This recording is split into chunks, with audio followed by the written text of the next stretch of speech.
નમસ્કાર, સ્વાગત છે આપનું ઇન્ડિયા વોઇસમાં. હું છું આપની સાથે પૂજા. 25મી ડિસેમ્બર એટલે અટલ બિહારી વાજપેયીજીનો જન્મદિવસ.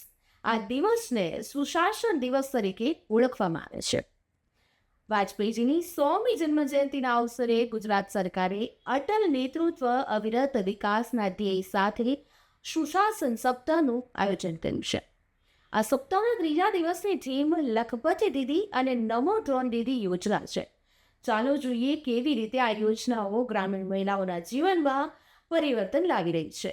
બનાસકાંઠાના ડીસા તાલુકાનું તાલેપુરા ગામ આજે નારી શક્તિના નવા આયામનું સાક્ષી બન્યું છે. નમો ડ્રોન દીદી યોજના હેઠળ આશાબેન ચૌધરીએ આધુનિક ટેકનોલોજીઓ અપનાવી ખેતીમાં પ્રગતિશીલ કદમ માંડ્યું છે. તેમણે ખેતરોમાં ડ્રોન દ્વારા દવા છંટકાવની વિશેષ તાલીમ મેળવી છે. તેઓ પરંપરાગત ખેતીને આધુનિક ખેતીમાં પરિવર્તિત કરી રહ્યા છે.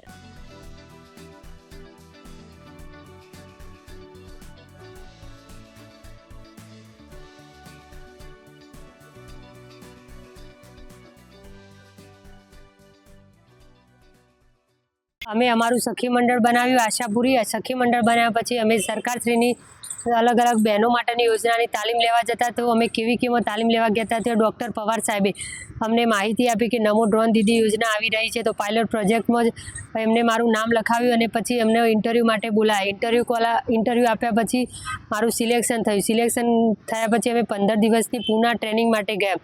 ટ્રેનિંગ લીધા બાદ ત્યાં એક્ઝામ ક્વોલિફાય કરી અને અમને ડ્રોન પાયલોટનું લાયસન્સ મળ્યું.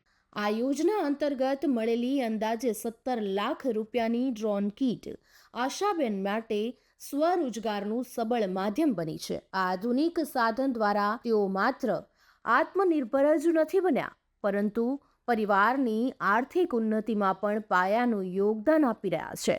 એકાદ મહિના પછી અમને ડ્રોન, ઇલેક્ટ્રિક ગાડી અને જનરેટર એમ અંદાજિત 17 લાખની કીટ અમને ઘરે ડિલિવર કરવામાં આવી.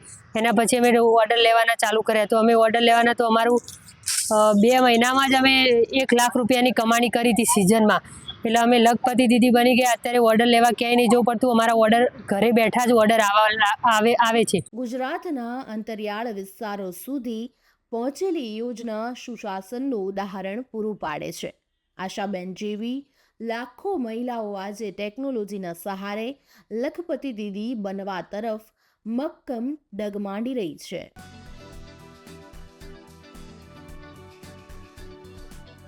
Bureau report, India voice, Ahmedabad.